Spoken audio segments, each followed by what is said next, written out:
मैं तो सीधे तौर पे कहता हूं कि जिस तरह से लोग तालियां बजा रहे हैं, सेलिब्रेट कर रहे हैं, आपको ये मानना चाहिए कि भारतीय मूल के हैं, गर्व का जरूर क्षण है, लेकिन ये कुछ सवाल भी छोड़ के जाता है ना कि हम अपने यहाँ के विविधता के लिए, बहुलवाद के लिए उतने ही प्राइड से क्यों नहीं बोलते हैं? क्यों हमारे यहाँ दीवारें खड़ी की जा रही हैं इन लोगों के बीच में? और ये मैं समझता हूँ सिर्फ कांग्रेस, राजद और कम्युनिस्ट पार्टी की चिंता नहीं है, बीजेपी की भी चिंता है। भले आज की राजनीति में वो किसी और दिशा में देख रहे हो, लेकिन अगर हिंदुस्तान के लोकतंत्र का जो मिजाज था ना, वो बरकरार रखिए, फिर हमको किसी से सीखने की जरूरत नहीं है। विविधता और बहुलवाद हमारे चरित्र में है, हमारे मेकअप में है। बस हाल के कुछ वर्षों में उस पर चोट आई है, वो आहत हुआ है। कांग्रेस के नेता जो सवाल उठा रहे हैं कि भारतीय जनता पार्टी क्या उनकी नेता सोनिया गांधी को कितना स्वीकार करती है, किस तरह से उसको लेकर के देखिए, वो तो सब इतिहास में दर्ज है ना। अब स्वर्गीय सुषमा जी ने क्या कहा था, आज अगर इसी सुनक के बनने पर ब्रिटेन में भी कोई उठ के खड़ा होता कि मैं बाल मुड़वा लूंगा, मैं बिस्तर पे नहीं सोऊंगा, कैसा लगता? उचित नहीं लगता ना। देखिए, बहुलवाद और विविधता महज दो शब्द नहीं है, ये भाव है, ये राष्ट्र का स्वभाव था, ये बना रहना चाहिए।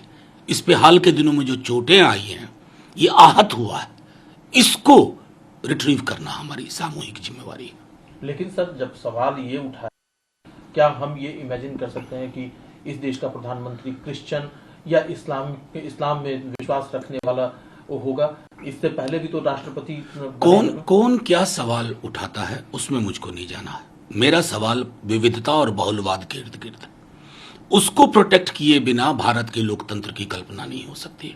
और विविधता और बहुलवाद को अगर हमने और पुख्ता किया तो वो दूर नहीं, जब 0.5% आबादी वाले लोग भी हो सकता है इस देश के प्रधानमंत्री बने, लेकिन वो दौर लाने के लिए हमें विविधता और बहुलवाद को, उसकी जड़ों को और मजबूत करना होगा। अभी हाल के दिनों में हम कमजोर कर रहे हैं सर। लेकिन शाह फैजल ने जो ट्वीट किया, एक सीरीज उन्होंने पूरी ट्वीट की, जिसमें कि उन्होंने जो उसका सार निकलता है, जिसमें उन्होंने कहा है कि यही एक देश है जहां पर कि माइनॉरिटी मुस्लिम तबका भी, उससे आने वाला युवक भी टॉप पर पहुंच सकता है। देखिए, सिविल सर्विसेज की परीक्षा कहां से कहां मिलाते हैं। आप उस परीक्षा में टॉप किए, आप नौकरी में रहे, फिर आपने पार्टी बना ली, रिजाइन कर दिया, फिर आ गए। तो ये व्यवस्थाओं के अंदर हुआ है और यहां डिबेट एक अलग लेवल पर है। देखिए, वो इसलिए चिंता का विषय होना चाहिए कि आप एक दो मुख्यमंत्रियों की जुबान देख लीजिए, किस तरह की जुबान बोली जाती है चुनावों के वक्त में। खास तौर पर वो जुबान विविधता और बहुलवाद की जुबान नहीं है, हिंदुस्तान की बहुलवादी संस्कृति की जुबान नहीं है। हमारी चिंता वो है। सर, मल्लिकार्जुन खड़गे साहब कांग्रेस, और उनके सामने बहुत सारी चुनौतियां हैं कांग्रेस पार्टी के रिवाइवल को लेकर के, क्या उम्मीदें हैं? देखिए, सीधी सी बात है कि एक इतने वर्ष पुरानी पार्टी, 137 साल पुरानी पार्टी वो संक्रमण काल से गुजर रही है। उनके समक्ष चुनौतियां भी, अवसर भी हैं।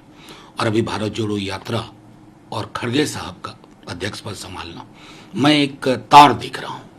और जाहिर तौर पर हमारे नेता तेजस्वी जी, लालू जी, सबने बार बार कहा कि कांग्रेस का फुटप्रिंट देश में विपक्ष के किसी भी दल से ज्यादा है।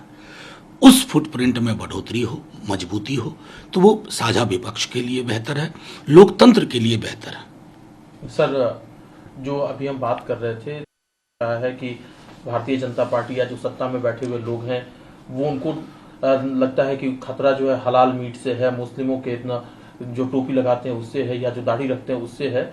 उनका ये कहना है कि प्रधानमंत्री का जो एक कॉन्सेप्ट है, सबका साथ, सबका विकास, सबका विश्वास, वो सिर्फ रेटरिक है, उसके अलावा कुछ नहीं है। देखिए, ओवैसी साहब की इसी तरह के बयान की देखिए ना, आज आपके 5-7 सवाल मुझसे थे, उसमें से ओवैसी साहब भी एक।